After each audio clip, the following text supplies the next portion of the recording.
السلام علیکم۔ پروگرام دستک میں ہوں آپ کا ہوسٹ منصور خان۔ ناظرین، آج پی ڈی ایم کی جانب سے پشاور میں چوتھا جو ہے وہ جلسہ منعقد کیا گیا، اور یہ جلسہ یقیناً جو ہے وہ حکومت کے خلاف چلائی جانے والی تحریک کا حصہ ہے، اور ابھی اسی حصے میں اس وقت جو سال 2020 میں جو ہے وہ مزید ابھی 3 جو جلسے ہیں وہ منعقد ہونا باقی ہیں۔ جلسے کا بنیادی مقصد یہ اس کے علاوہ اور کچھ نہیں ہے کہ حکومت کو جو ہے وہ کمزور کیا جا سکے، اور آج اس حوالے سے بلاول بھٹو زرداری نے واضح ایک اعلان کیا ہے یا دعویٰ کیا ہے کہ جنوری 2021 میں جو ہے وہ حکومت کا خاتمہ انہی جلسوں کے بابت یا جو پریشر جس طریقے سے بلڈ اپ کیا جا رہا ہے اس کی وجہ سے جو ہے وہ موجودہ حکومت جو ہے وہ چلی جائے گی۔ یہ ہے پاکستان کی سیاسی صورتحال۔ یہ تمام تر سیاسی صورتحال اس وقت میں ہے کہ جس وقت میں کرونا وائرس کووڈ-19 کی دوسری لہر جو ہے وہ جس کو بارے میں کہا جا رہا ہے کہ بہت زیادہ شدت سے اس وقت پاکستان کے اندر موجود ہے، اور دوسری طرف اگر ہم دیکھیں تو جو اس وقت خطے کی صورتحال ہے اس کا جائزہ لیتے ہوئے اس وقت نیکٹا کی جانب سے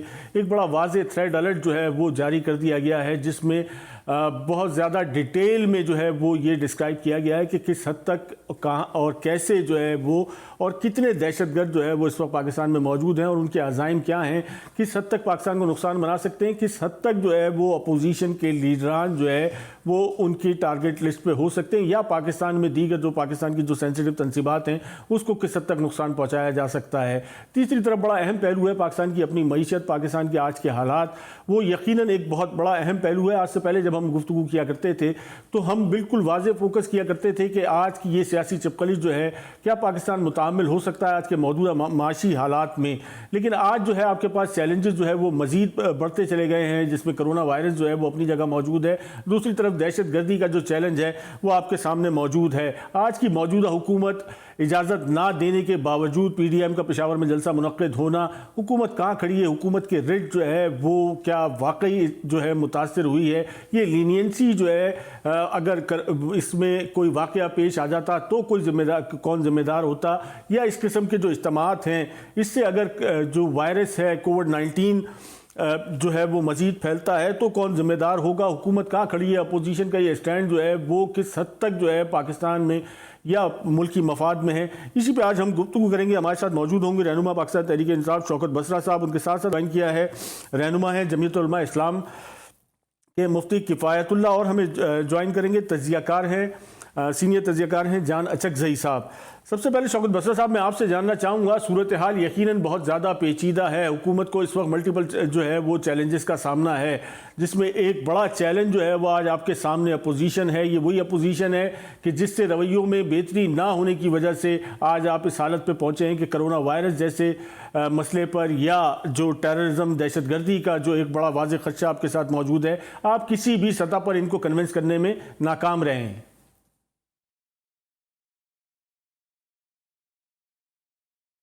ڈاکٹر بسر صاحب، آپ کو میری آواز آ رہی ہے؟ دوبارہ ریپیٹ کیجئے گا۔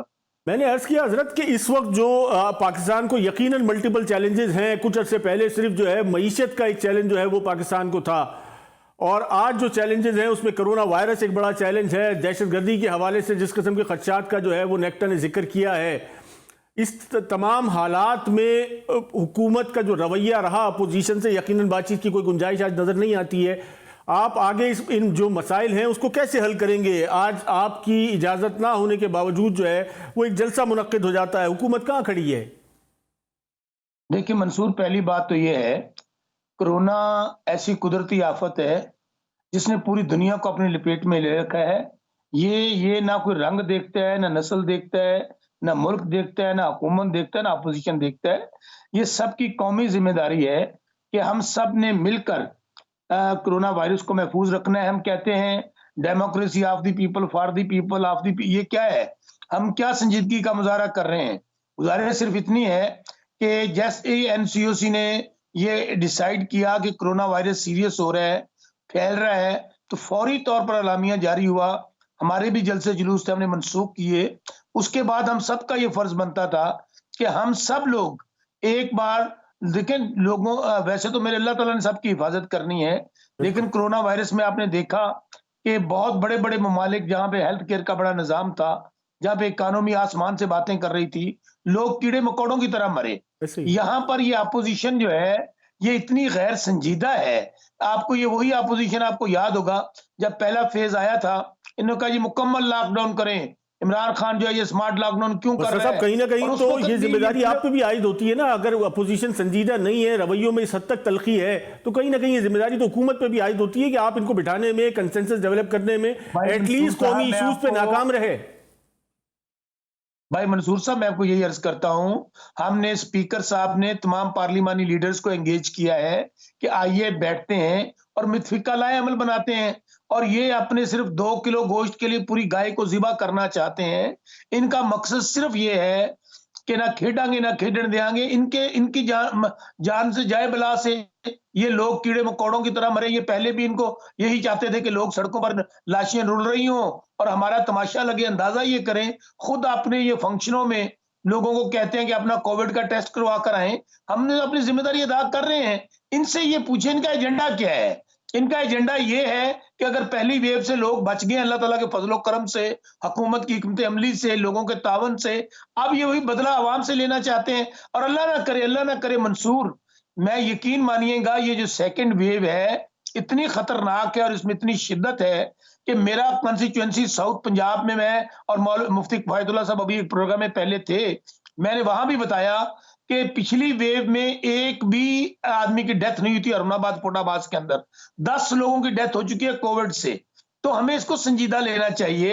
سب لوگوں کی ذمہ داری. بھائی جلسے جلوس آپ 2 مہینے کے لیے مسئلہ ملتوی صاحب کر بالکل لیں. سنجیدہ لینا آپ یہ چاہیے. بتائیں حکومت کہاں سنجیدہ لے رہی ہے اس معاملے کو؟ حکومت کہاں جو ہے یہ کنسنسس ڈیولپ کرنے کے حوالے سے ان کو بٹھانے میں کوئی رویے میں تبدیلی آئی ہے؟ آج سے چند روز قبل وزیر اعظم سے لے کے تمام جو رہنما ہیں پاکستان تحریک انصاف کے، ان کا جو بیانیہ ہے وہی چور لٹیرے ڈاکو، اس سے نیچے معاملہ آتا ہی نہیں ہے. تو بیٹھیں گے کیسے؟ منصور ہم ان کے ساتھ ہر ایشو پر بیٹھنے کے لیے تیار ہیں، سوائے یہ ہم سے این آر او مانگیں، یہ ہم سے ڈھیل مانگیں وہ ہم سے نہیں دی جاتی. ہم دیکھیں نا، میں پھر کہہ رہا ہوں کہ یہ صرف حکومت کی ذمہ داری نہیں ہے. ہمارے اسپیکر صاحب نے ان کو کہا ہے، تمام پارلیمانی لیڈرز کو فون کیے ہیں کہ آئیے سب بیٹھ کے متفقہ لائحہ عمل اپناتے ہیں. پھر این سی او سی میں تمام سٹیک ہولڈرز موجود ہیں. اب بتائیں کیا طریقہ اختیار کریں؟ ان کو بار بار ان کی ریکویسٹ کر رہے ہیں. اور مجھے دوسری بات بتائیں منصور کہ اگر فرض کریں میں آپ کی بات مان لوں یا باقی دوستوں کی مان لوں، تو کیا ان کو سمجھ نہیں، یہ عقل کے اندھے ہیں؟ ان کو پتہ نہیں چل رہا کہ لوگ کیڑے مکوڑوں کی طرح مر رہے ہیں؟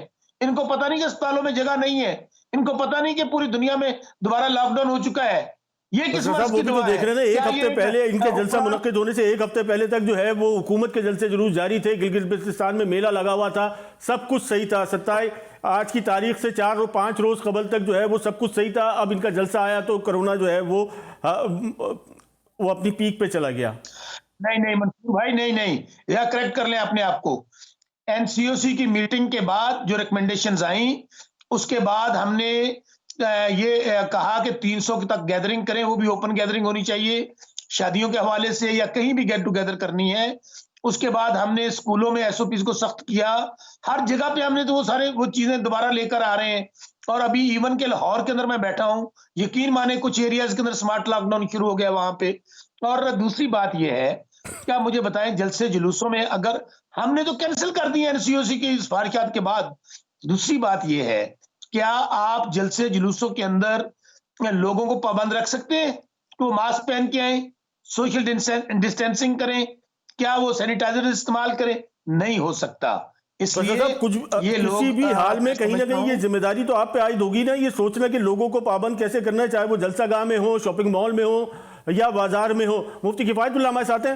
مفتی صاحب بہرحال یہ ایک ایشو تو ہے، اس کے ساتھ ساتھ دہشت گردی کا ایک ایشو ہے. پاکستان کو آلریڈی جو ہے وہ بہت سارے مسائل درپیش ہیں. ان تمام حالات میں جلسے جلوس، یہ سیاسی چپقلش کیا ہونے جا رہا ہے؟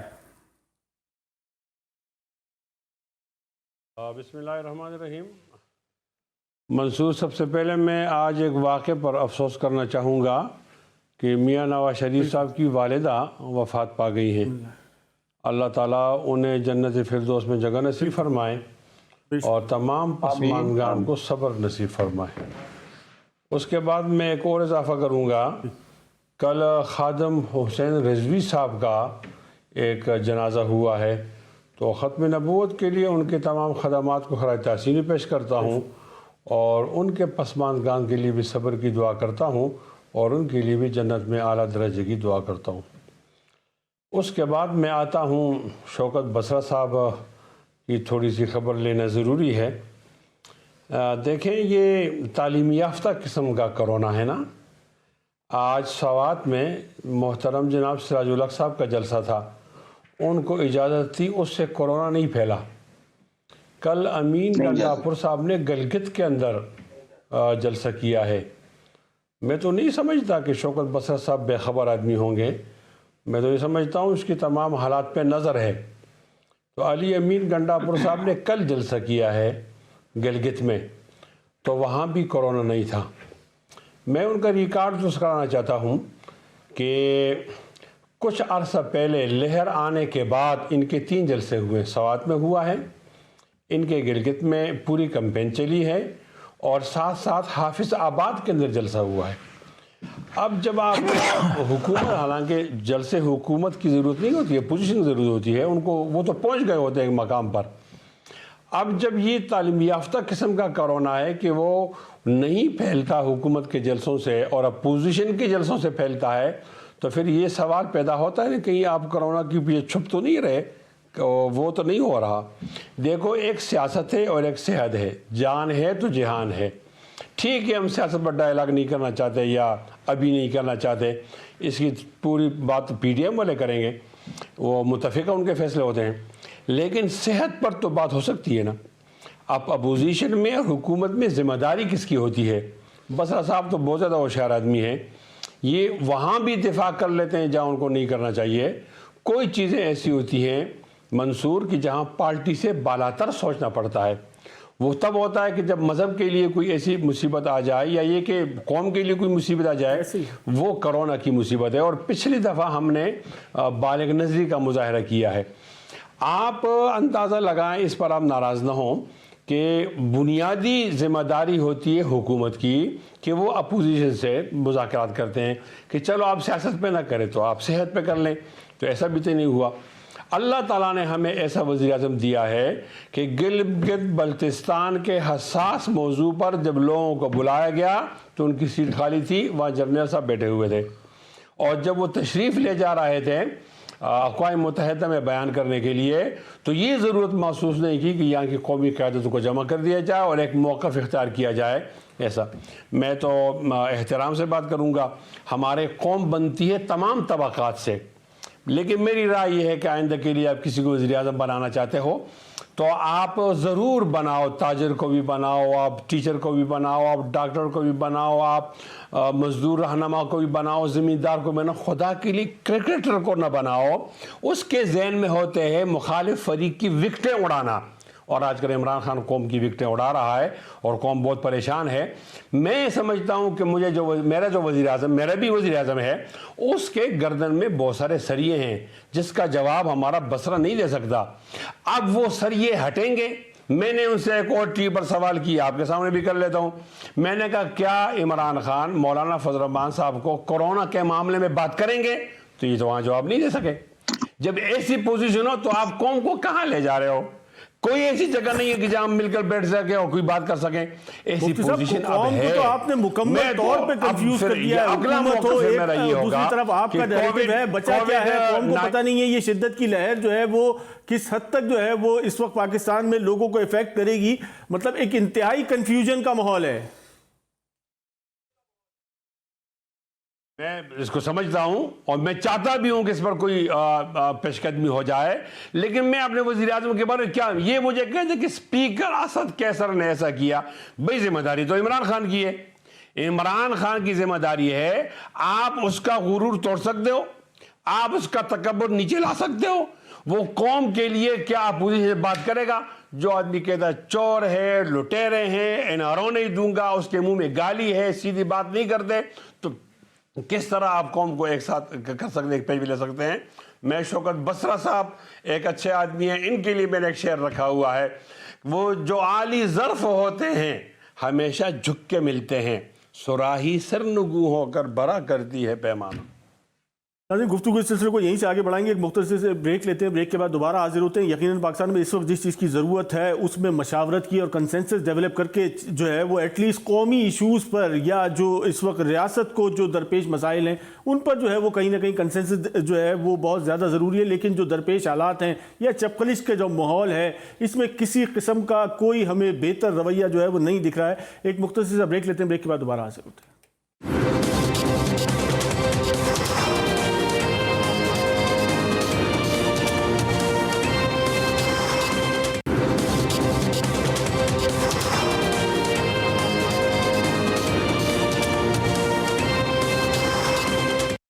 ویلکم بیک ناظرین، ہم ذکر کر رہے تھے پاکستان کی اس وقت سیاسی صورتحال کا، جس میں جو ہے وہ دن بدن ایسا محسوس ہوتا ہے کہ کشیدگی میں اضافہ ہوتا چلا جا رہا ہے۔ جانا چکزئی صاحب، پاکستان کی جو صورتحال ہے اگر اس کا جو تائرانہ جائزہ لیا جائے تو ریاستوں کی اگر بات کر لی جائے تو وہاں آئین پارلیمان کا ایک بڑا کردار ہوتا ہے جس کے تحت جو ہے وہ ریاستیں چلائی جاتی ہیں۔ پاکستان میں اگر ہم دیکھیں تو کہیں کوئی مؤثر جو ہے وہ اس کے رزلٹ جو ہے وہ ہمارے سامنے نہیں آ سکے۔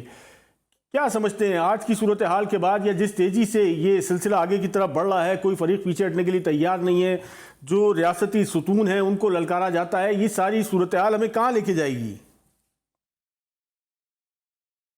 دیکھیے، ہر آنے والے دن کے ساتھ جو ہے چیلنج حکومت کے لیے بڑھتا ہے۔ اب صرف پی ٹی ایم کا اپوزیشن کے حوالے سے تحریک نہیں ہے بلکہ بہت سے گورننس کے چیلنجز ہیں۔